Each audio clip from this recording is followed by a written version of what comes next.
hablar sobre la Escuela de Frankfurt y una introducción a la teoría crítica.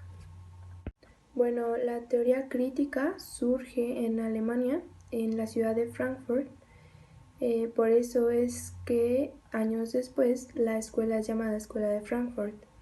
Este instituto fue fundado en 1923 por Felix Weil, quien financió esta fundación. Felix era un estudiante del marxismo, o se consideraba un estudiante del marxismo, por lo que desde los inicios del instituto este estaba orientado a los estudios marxistas. Si lo queremos ver desde un punto de vista ortodoxo hasta un punto de vista crítico. Estos eran un grupo de pensadores, un grupo de intelectuales que tenían tareas muy precisas como el llevar a cabo un análisis de su sociedad en su tiempo. Entre los principales pensadores está Max Horkheimer, Herbert Marcuse y Theodor Adorno. Todos ellos nacieron en Alemania y ahí se formaron. Desde jóvenes fueron maestros de sociología y de psicología al inicio de la Segunda Guerra Mundial.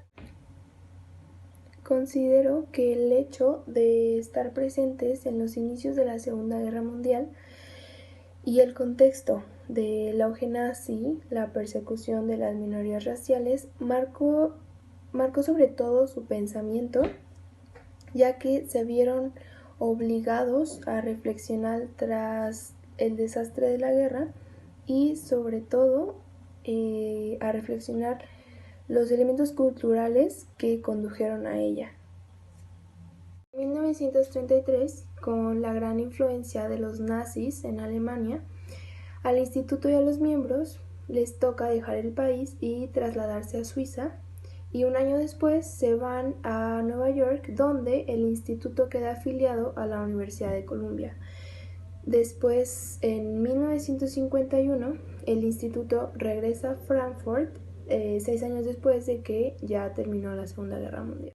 Y bueno, gracias a que los miembros del instituto tenían un perfil multidisciplinario, es decir, había psicólogos, sociólogos, filósofos, sus investigaciones no solo se orientaban hacia la reflexión teórica, sino sobre todo se enfocaban en la reflexión metodológica acerca de la realidad social.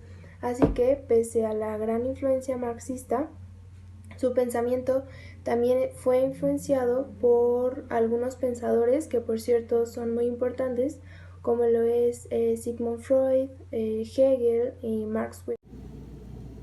Ahora voy a explicar las ideas principales de estos pensadores. En primer lugar tenemos a Theodor Adorno. Para él, los lenguajes formales, lejos de mejorar la comprensión, anulan la posibilidad de mostrar la profunda riqueza que tiene el mundo.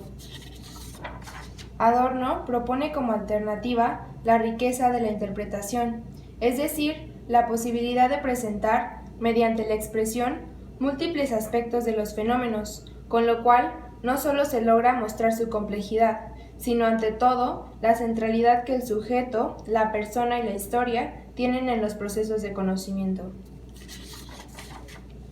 La crítica central de Adorno se dirige a las formas que utilizamos para comprender la realidad.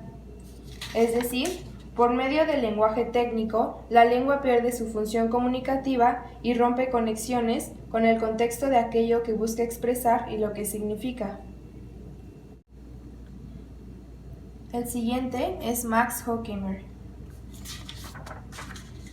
Para Max, la ciencia pura es un instrumento de dominio que se presenta como absolutamente válida y además validada por ella misma, y en esa medida se convierte en un dique para cambiar el orden social, ya que la ciencia es un regulador del orden existente.